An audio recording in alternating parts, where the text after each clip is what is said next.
What were the challenges you guys were experiencing before you started this program? Yeah, I think just knowing what to do, right? The proper motions. We've worked with older kids before, right? So, but for a 7-year-old, I wasn't sure exactly where they should be or where they could be. So he's doing a lot of things within the program that I wouldn't even have thought to taught him because I was so far out of the realm, like modified kickstands and things like that. So just understanding how to get them to move properly. And it's actually not that far off from some of the older kids. That's what I learned from the program. So Tristan, what about you, my man? What would you say was the biggest challenge that you had in catching before working with me? Probably it was kind of hard to throw guys out because it was harder because they steal more than they actually do. Yeah, at the younger levels, yeah, they run more. But I think it's like getting in a proper stance, right? So starting from a really good foundation and that trickle down effect on the other aspects of the game has made it so much easier. Yeah, 100%, right? Because if you're in an unathletic stance, the same trickle down happens, but in reverse, it makes everything harder. Yeah, exactly. So you're a baseball guy, Rob. You've coached college levels and everything, correct? Yep, that's correct. Okay. Tell me, what was your experience coaching catchers now going through this? How do you see the catching position differently?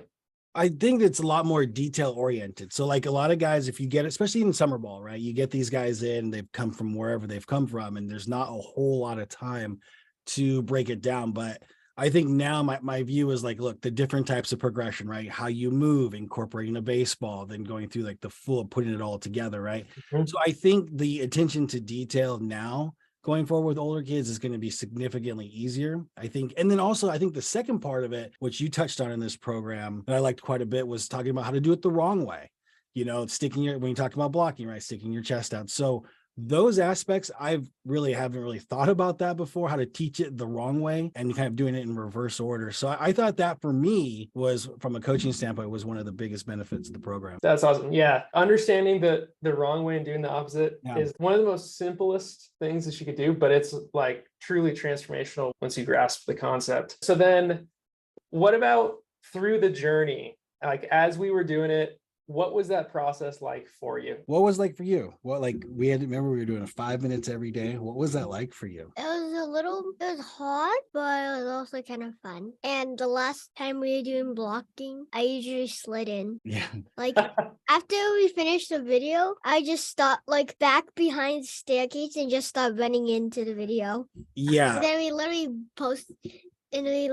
made that video and posted it. Yeah, using my hardwood floors during rainy days. That was his favorite part of the program, I think. But yeah, I mean, from a parent standpoint, I like the accountability of it, right? Because there's so much times, well, hey, we're going to go out and play, and then things kind of get lost, right? As adults, we get busy. And so when it's just kind of baked in part of the routine, it's just what you do, right? And that little increments of 5 minutes, in reality, it's a little bit more, right? It's preparation, it's conversation, it's watching the videos, it's rewatching the videos. And then also from a 7-year-old standpoint, having a 7-year-old, the writing part, the journaling, right? If we write it down, it makes it real and you're able to retain the information a lot more. It's a lot easier than just telling or watching digital.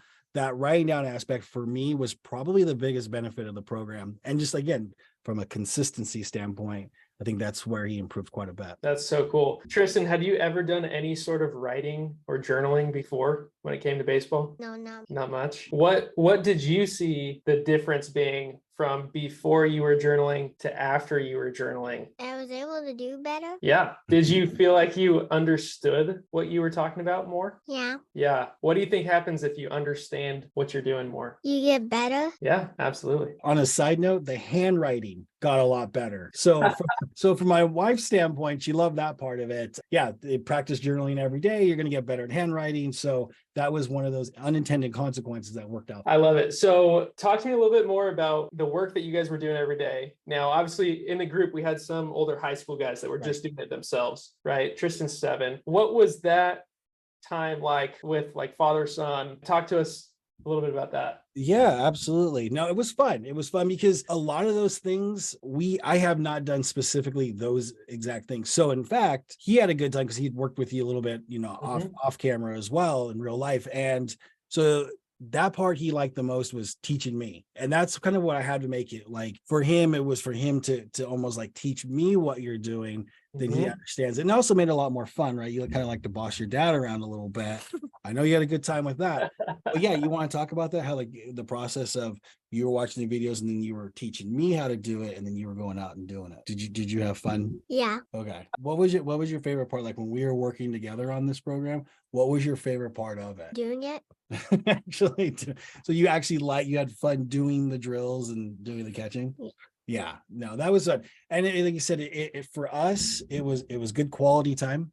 And it was almost like when we kind of take a look at things from a holistic approach, it was not just not talking at you. It wasn't like coaching. It was a teamwork, right? That's why I felt like we were on the same team when it came to this. We were teammates in this program. That's what I liked most about it. That's so cool. What would you say was the most impactful part of it? Obviously, we got like the videos, we got the accountability, we got the feedback, we got videos from other people in the group that you can see. What would you say was the most helpful, or is it a combination of all of it? I think the most helpful was just a different type of mentality, right? And again, in baseball, there's so much like telling and talking through things, and it's not a lot of showing.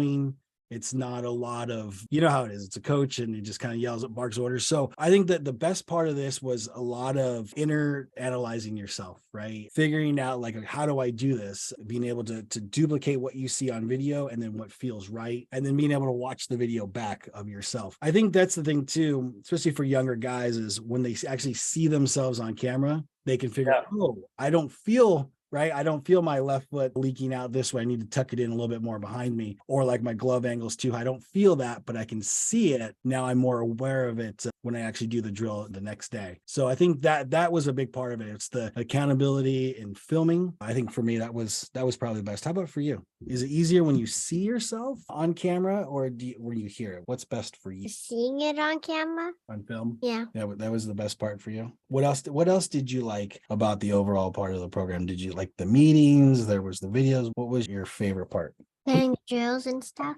Doing the drills. I love it. We got a gamer on our hands. Yeah. That's another thing too, is I'll tell you what, I found out how much he loves baseball through this part of it, because he was driving the bus on it. Hey, we need to do this. Hey, these are the drills. Like I kind of touched on how he was, coaching me right on how to do it properly. That's a big part. That's one of my biggest takeaways. It's a lot of kids will then play baseball, but then will they do it on their own, right? Do they choose to do that in their free time when they have time? And so that's what I learned about his personalities. He just absolutely loves doing this. And the drills, it wasn't like going to practice. It was just part of, daily life. That's so cool, man. Gosh, I love that. And then coming out of it at the end, did you guys have all the notes in one notebook? Yes. Yeah, we kept it in one journal, right? That's awesome. That in itself is going to be so valuable, because now you have essentially proof, evidence that you can do it. You can do it every day. And now you can continue to refine that practice of videoing yourself, journaling it, all that type of stuff. And that's really where most of the growth happens. Well, yeah, I think this is something, whether you're 7 or 17, you can continue to revisit, right? It's a living, breathing document. So you can go through the videos again. You can kind of go through your old journaling process and see where the growth happens. And I like the accountability, right? Well, better, how? And I know a lot of people for how they just kind of put down reps or practice. And that's a simplistic answer, but in reality, that is how it's going to happen. I know you looked for some creative things, right, on how to get better. You didn't write just practice. What are some of the things that you wrote in your journal about how to get better? Doing reps and doing it more, more than once, keep doing it for longer. Repetition. Yeah. How about like yoga and things like that? Yoga. So we look for different ways on how to get better, right? So when you taking like a modified kickstand where, you have to be pretty flexible, especially the 7-year-old. So we're like, well, what if we started doing morning yoga? Could that then translate onto the field?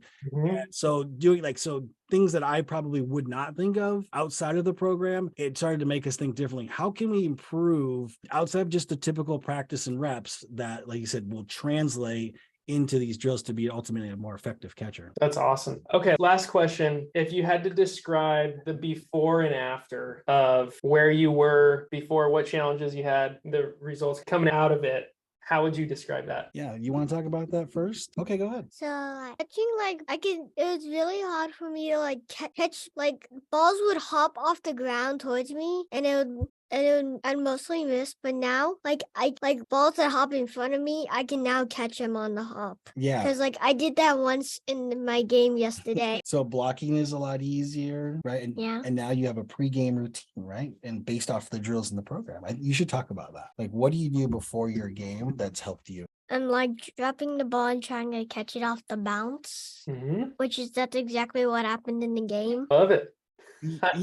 Yeah, no, we've seen a big jump in skill set in the last 30 days, and like hand-eye coordination, right? So doing the receiving drill. So basically what he's done is taken bits and pieces of each module and incorporated into a pregame routine, a quick about 10-minute routine where he's doing dry blocks, working on his jab step before the game. He's working on hand-eye coordination through receiving, the throwing aspect of it, exchanges and throwing. So all of that now is baked into a routine. So again, like you said, he's taken just a part of those modules, and now it's helped him improve just to be a flat out better catcher. That's awesome. And do you feel much more confident in coaching and giving feedback on it after going through the program too? Oh, absolutely. I think especially when you know the details in which to look for, right? And it's not just telling them how to do it, it's being able to identify what they're doing wrong and saying, how can we tweak this here? I think that's the biggest thing, because a lot of catchers on the older level, they can catch, they can kind of understand it, but it's like, as a coach, can you diagnose the issue? Exactly. Or are you just a teller? So